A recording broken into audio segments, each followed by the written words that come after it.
good morning, or whatever it is, wherever you are, whenever you're watching this. I saw my last vlog where I didn't really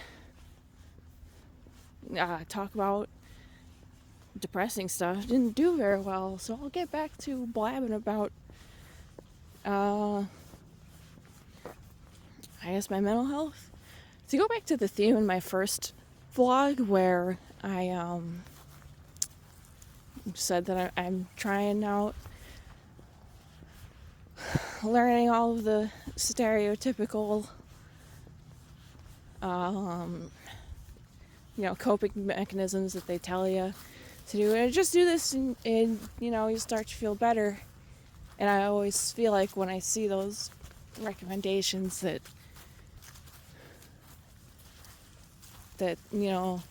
well, I've tried these things before and they all just make me mad. So here I go with the horse chestnuts again. And I feel like one of those things is feeling gratitude, and then it'll list all the things that you could feel gratitude for, feel grateful about, and then it just ends up making you more mad because it's like, well, I don't have this or that, and then I feel even worse because oh, what's wrong with me? I don't have all these things. But sometimes, most of the time, they don't mention that, oh, well, sometimes you're mentally ill and you just don't feel gratitude. And you just have to work on that thought distortion. So instead of trying to relate to normal people and what they feel grateful for every day, I just have to take this from the perspective of a mentally ill person and see, like, well, I may not have X, Y, and Z that a normal person might have, but I do have things in my life that make me feel relief, or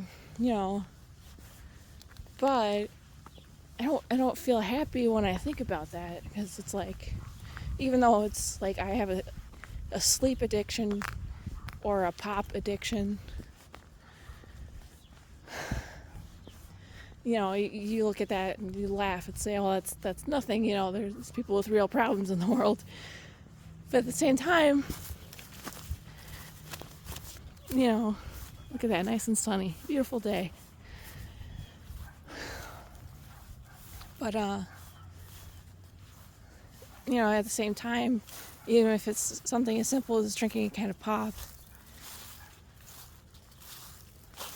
I don't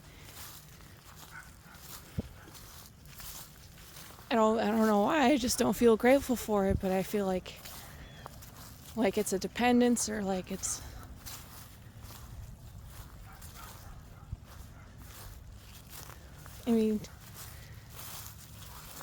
or I feel like it's a bribe from my family,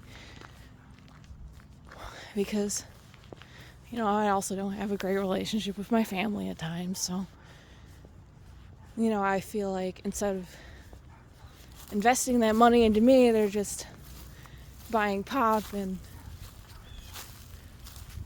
like keeping me dependent on them. But then I still go drink all the pop like a fiend. So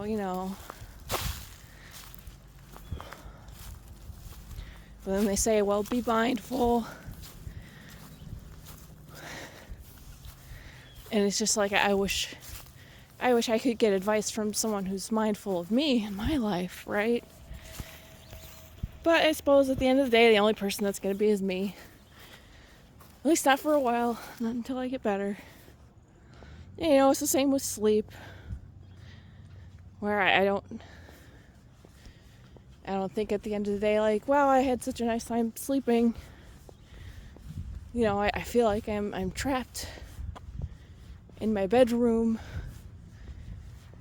And a lot of times sleeping or napping is the only thing I can do. So even trying to be grateful for sleep, at the end of the day, it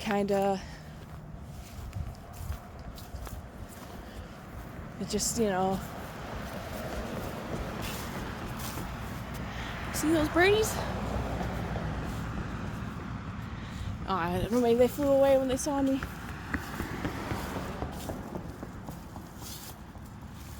Look at that.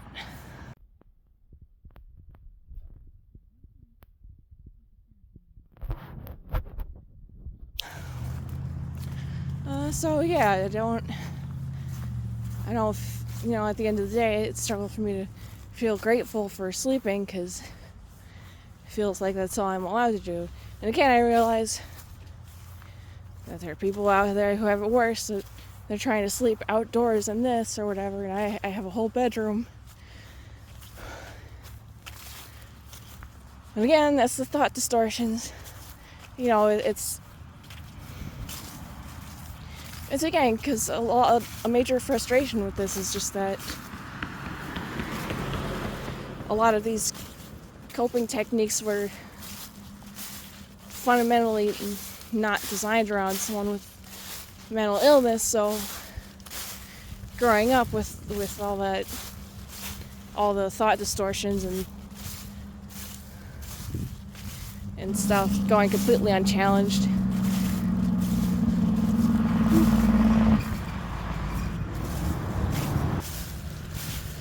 well, now that I'm an adult, it's probably about time I start figuring that out myself, just accepting that I guess I just got it wrong the first few times. And I gotta say, I still don't feel great about going on walks and stuff, but it's just, because I feel like I just have so few options of things that I can do to fill my time, that when I think about them, it's something that seems reasonable and achievable, and that's also not,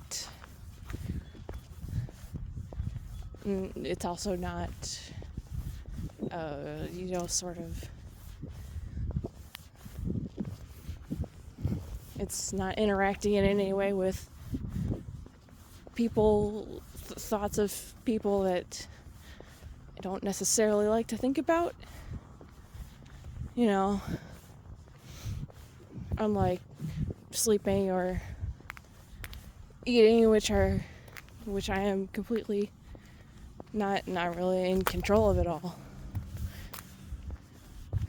This is really all I got. Well,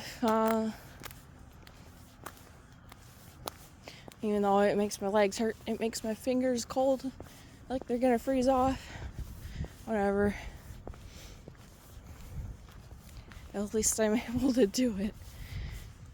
So, I don't know, what do you do when you have just like 10 or 15 minutes of free time and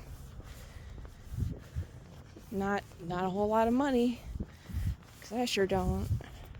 And if you don't want to say in the comments, if you want to, just share these things, just share them, text them to somebody. I don't know. Toodaloo.